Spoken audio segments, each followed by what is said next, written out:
வணக்கம் நண்பர்களே. இன்று நாம் பார்க்கப் போவது தமிழர்களின் பெருமை. சிவபக்தியின் சிகரம் திருவண்ணாமலை அண்ணாமலை தீபம். அண்ணாமலை தீபம் என்ன? ஒவ்வொரு வருடமும் கார்த்திகை மாதம் பௌர்ணமி நாளில் அண்ணாமலை மலைமேல் மகா தீபம் ஏற்றப்படும். மலைமேல் ஏற்றப்படும் இந்த தீபம் சிவபெருமானின் ஜோதி ஸ்வரூபத்தை குறிக்கிறது.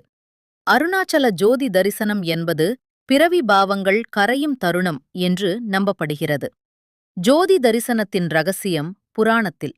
ஒருமுறை பிரம்மா விஷ்ணு யார் பெரியவர் என விவாதிக்க ஆரம்பித்தபோது சிவபெருமான் அனந்தமான ஜோதி ஸ்தம்பமாக எடுத்தார். அந்த ஜோதி ஸ்வரூபத்தின் நினைவாக இன்று வரை கார்த்திகை தீபம் ஏற்றப்படுகிறது. இது அகங்காரத்தை எரியும் தீ, ஆத்ம ஜோதி வெளிப்படும் நேரம். ஏன் இந்த தீபம் மிகவும் சிறப்பு? ஒருமுறை ஜோதி தரிசனம் செய்தாலே 1000 சிவாலய தரிசனம் செய்த புண்ணியம் கிடைக்கும்.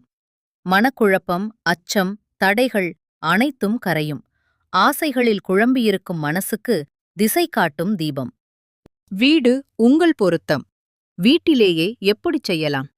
மலைக்கு போக முடியாதவர்களும் வீட்டிலே இதைச் செய்யலாம். ஒரு விளக்கு ஏற்றுங்கள். அருணாச்சல சிவா, அருணாச்சல சிவா என்று ஜபியுங்கள். மனதில் உள்ள அனைத்து தீய எண்ணங்களையும் அந்த தீபத்திற்கு சமர்ப்பியுங்கள். குடும்ப ஒற்றுமை, ஆரோக்கியம், ஆன்மீக வளர்ச்சி அனைத்தும் இந்த ஜோதி அருளின் பாகம். அண்ணாமலை தீபத்தால் கிடைக்கும் 4 அருள்கள். 1. மனசாட்சி ஜோதி. குழப்பம் நீங்கி வாழ்க்கைக்கு தெளிவு. 2. பாவ நிவிர்த்தி அருள். பல வருடங்களாக மனதை வாட்டும் பாபங்கள் கூட கரைகின்றன. 3. குடும்ப சாந்தி. வீட்டில் அமைதி, ஒற்றுமை, செழிப்பு அதிகரிக்கும். 4. ஆன்மீக எழுச்சி.